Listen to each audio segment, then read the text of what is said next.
Guys, good afternoon guys. Sa hospital. Bangga yung anak ko. Ngayon, si Jerwin. Thank you, sir. Mauna lang ako. Bayad sa sir para sa physical niya. Salamat din ha. Ngayon, punta kami ng radiology para sa training physical.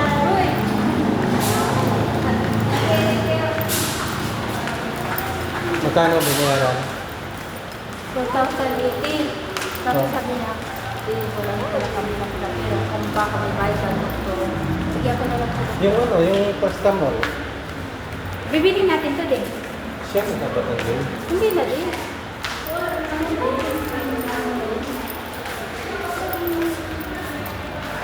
Alright, wait na kami sa radiology. Oh. Ito na po. Okay na po, ma.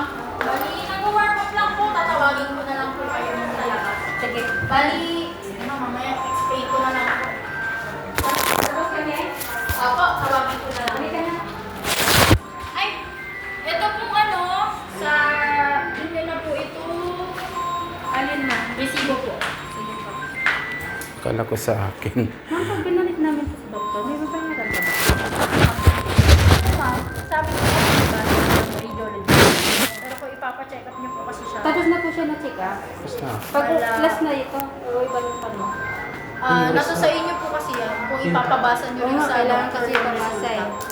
So, may additional po yun sa... Magkano din ma'am? Wala na kasing pera yun. Awa naman ako, may maliit pa na bata. Single ma'am lang.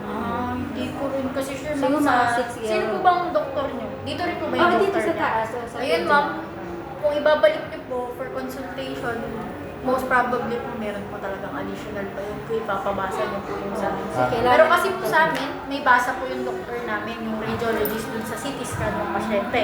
Ako. So, kung need nyo po na parang i-consult nyo po sa doktor pa po ulit na nag-request nito, baka po may bayad pa po talaga yung ulit. Kasi di ba sabi niya kasi Okay, para- After po ba ng malaman. CT, sabi po ba ibabalik? Ayun ma'am, may additional po yun. Sabi okay na rin kami na lang din. Sige po, wala na po. Tawagin na lang po namin siya ma'am. Sa kang stay? Diyan na lang po sa may labas sir. Tawagin na lang po yung pasyente. Wina-warm up lang po yung machine. Okay, Sige thank you po. Thank you.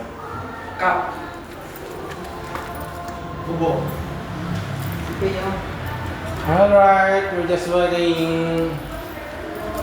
Pinawarm up pa daw yung machine. Hindi na natin. Good luck! Papasok kami sa CT Ikaw na scan papasok. machine. Hindi na. Kayo naman pa. Nakabawal. Ha? Nakabawal lang po ang papasok. Yun? Kaya naman pa dahil. Okay, mag-iintay kami guys. Nakiusap na sa Saglit. doktor. Kami na lang. Sige po. Hindi na naman po tayo. Hindi lang po yung bakit. Dito yung tama niya guys. Dito. Nabangga ng motor. Laki to bukol kagabi guys. Kawawa naman yung anak ko. Next time, good luck next time. Careful, okay? Okay, Joey?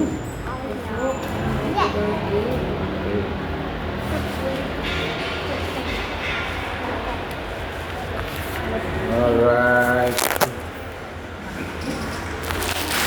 Thank you for watching guys. Hindi mo may susi sa motor? Yes, sa kakabisi natin, muntik na. Buti walang magnanakaw ng motor. Naiwan ko yung susi guys, itong susi ko naiwan sa motor. Dahil sa pag-alala ko sa mahal kong anak na si Jerwin. Ayan si Jerwin. Say bye guys. Jerwin. Bye. Jerwin, say hi guys. Hi guys. Hi guys. Hi guys.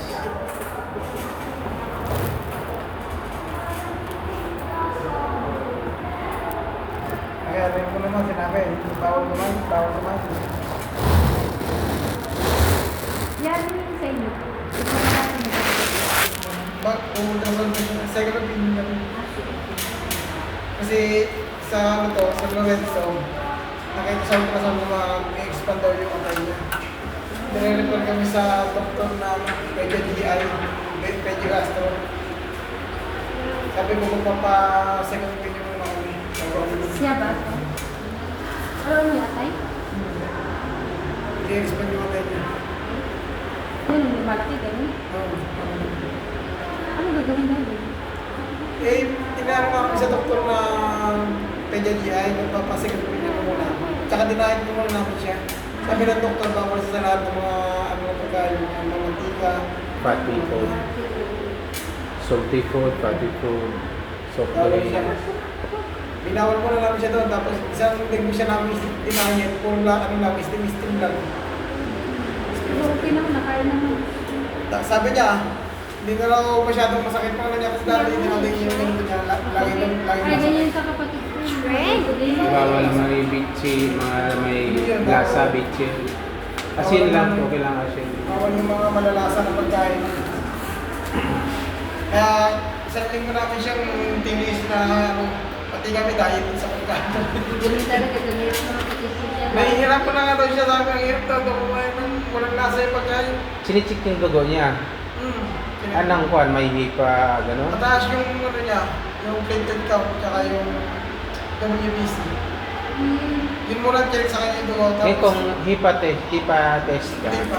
kung pinapahita hipa test mo, kung may hipa, gano'n dyan, yan ang chance na, yun ang cause ng pag, ano ng atay. Di pa naman namin kasi di pa kami napunta sa PGI na nasabi ng doktor na sa PGI mo na kami nag-rinda eh.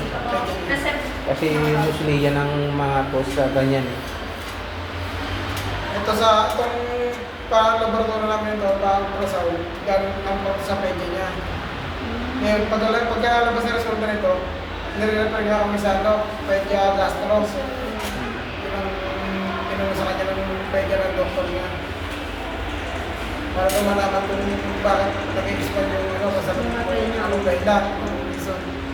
Pero sinabi na sa amin ng pwede niya kung ano yung mga bawal ng pagkain. Kaya ang ginawa namin, pag isang linggo na yun, pag isang linggo nga nito, dinahin namin sa talaga sa pagkain, lahat ng mga malalasang pagkain, lahat ng talagang tinanggal namin.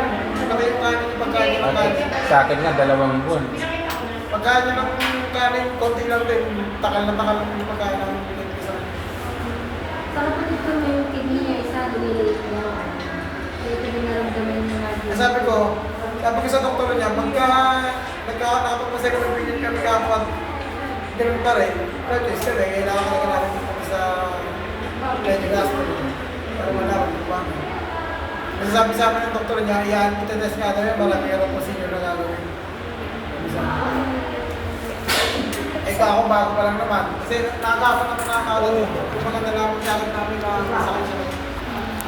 Sabi ko, baka kaya pa. Kaya pa sa mga tayo-tayo. Tsaka yung Thank you for watching. Ayan.